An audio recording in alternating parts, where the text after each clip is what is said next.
Hi hello ನಮಸ್ಕಾರ. ನಾನು ನಿಮ್ಮ ಸಚಿನ್ ಬೆಕ್ಕ.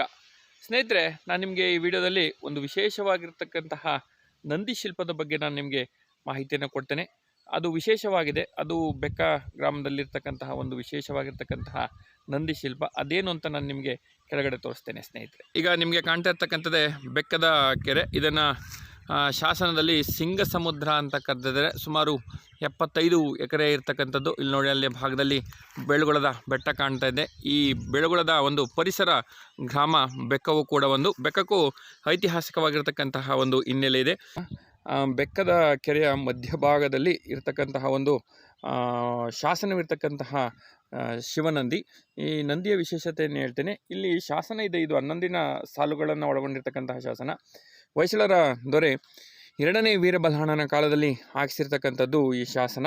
ಇದನ್ನು ಸೋಮರಸ, ಉಳ್ಳರಸ ಮತ್ತು ಮಾದರಸ ಎಂಬತಕ್ಕಂತಹ ರಾಜರು ಕೆರೆಯನ್ನು ಕಟ್ಟಿಸಿ ಈ ಕಲ್ಲು ತೂಬನ್ನು ಇಟ್ಟಿರ್ತಕ್ಕಂತಹ ವಿಚಾರವನ್ನು ಈ ಶಾಸನದಲ್ಲಿ ಉಲ್ಲೇಖಿಸಲಾಗಿದೆ. ಈ ಶಾಸನದ ಬಗ್ಗೆ ನಾನು ಹಿಂದಿನ ವಿಡಿಯೋದಲ್ಲಿ ನಿಮಗೆ ಮಾಹಿತಿ ಕೊಟ್ಟಿದ್ದೇನೆ. ಸ್ನೇಹಿತರೆ, ಈಗ ನೋಡಿ, ನಿಮ್ಗೆ ಹತ್ತಿರದಿಂದ ತೋರಿಸ್ತಕ್ಕಂತಹ ಪ್ರಯತ್ನವನ್ನು ಮಾಡ್ತೇನೆ. ಇದೇ ವಿಘ್ನಗೊಂಡಿರ್ತಕ್ಕಂತಹ ಒಂದು ಶಿವನಂದಿ. ವಿಶೇಷವಾಗಿರ್ತಕ್ಕಂತಹ ಅಲಂಕಾರವನ್ನು ಒಳಗೊಂಡಿರ್ತಕ್ಕಂತಹ ಈ ಶಿವನಂದಿ. ಈ ನಂದಿ ಇರ್ತಕ್ಕಂಥದ್ದು ಸಾಮಾನ್ಯವಾಗಿ ಶಿವನ ದೇವಸ್ಥಾನದಲ್ಲಿ ಮುಂಭಾಗದಲ್ಲಿ ಈ ನಂದಿಯ ವಿಗ್ರಹಗಳು ಇರ್ತಕ್ಕಂಥದ್ದನ್ನು ಕಾಣ್ಬೋದು. ಇಲ್ಲಿನ ವಿಶೇಷ ಏನು ಎಂಬತಕ್ಕಂಥದ್ದು ಬಹಳ ಮುಖ್ಯವಾಗಿರ್ತಕ್ಕಂಥದ್ದು. ಸಾಮಾನ್ಯವಾಗಿ ನಂದಿಯ ವಿಗ್ರಹಗಳನ್ನು ನಾವು ಕಂಡಿದ್ದೇವೆ. ಆ ನಂದಿಯ ವಿಗ್ರಹದ ಕೆಳಭಾಗದಲ್ಲಿ ಶಿವಲಿಂಗ ಇರ್ತಕ್ಕಂಥದ್ದು ವಿಶೇಷ. ಸ್ನೇಹಿತರೆ, ಈಗ ನಾನು ನೋಡಿ ಕ್ಯಾಮ್ರಾವನ್ನು ಜೂಮ್ ಮಾಡ್ತಾ ಇದ್ದೇನೆ. ಈಗ ನೋಡಿ, ನಾನು ಇಲ್ಲಿ ಕೈಯನ್ನು ಇಟ್ಟಿರ್ತಕ್ಕಂಥದ್ದನ್ನು ನೋಡಿ, ಇಲ್ಲಿ ವಿಶೇಷವಾಗಿ ಶಿವಲಿಂಗವನ್ನು ಪಾದದ ಬಳಿ ಕೆತ್ತಿರ್ತಕ್ಕಂಥದ್ದನ್ನು ಕಾಣ್ಬೋದು. ಇದು ನಂದಿಯನ್ನು ಒಳಗೊಂಡಿರ್ತಕ್ಕಂತಹ ಶಿಲ್ಪದಲ್ಲಿ ಇರ್ತಕ್ಕಂತಹ ಒಂದು ವಿಶೇಷವಾಗಿರ್ತಕ್ಕಂತಹ ಅಂಶ. ನೋಡಿ, ಈ ನಂದಿಯ ಮುಂಭಾಗ ಇಲ್ಲಿ ಗಂಟೆ ಇರ್ತಕ್ಕಂಥದ್ದನ್ನು ನೀವು ಗಮನಿಸ್ಬೋದು.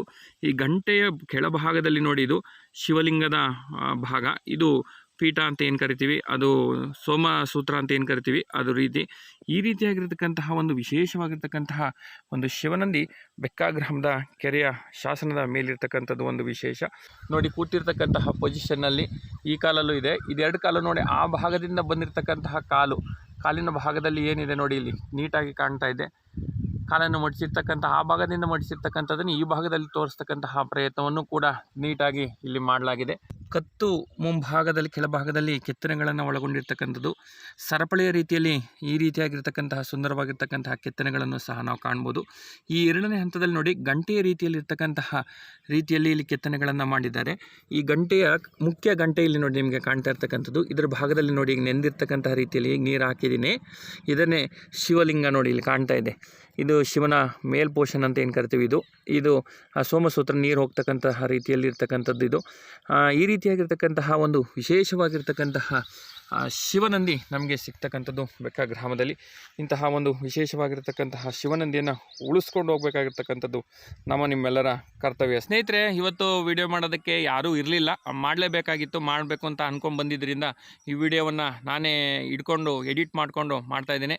ಇದುವರೆಗೂ ಬೆಕ್ಕದ ವಿಶೇಷ ಶಿವನಂದಿಯ ಬಗ್ಗೆ ನೀವು ಕೇಳಿದಿರ. ಮತ್ತೊಂದು ಇದೇ ರೀತಿಯಾಗಿರ್ತಕ್ಕಂತಹ ವಿಶೇಷ ವಿಡಿಯೋದೊಂದಿಗೆ ನಾನು ನಿಮ್ಮನ್ನು ಭೇಟಿ ಮಾಡ್ತೇನೆ. ಅಲ್ಲಿವರೆಗೂ ನಮಸ್ಕಾರ.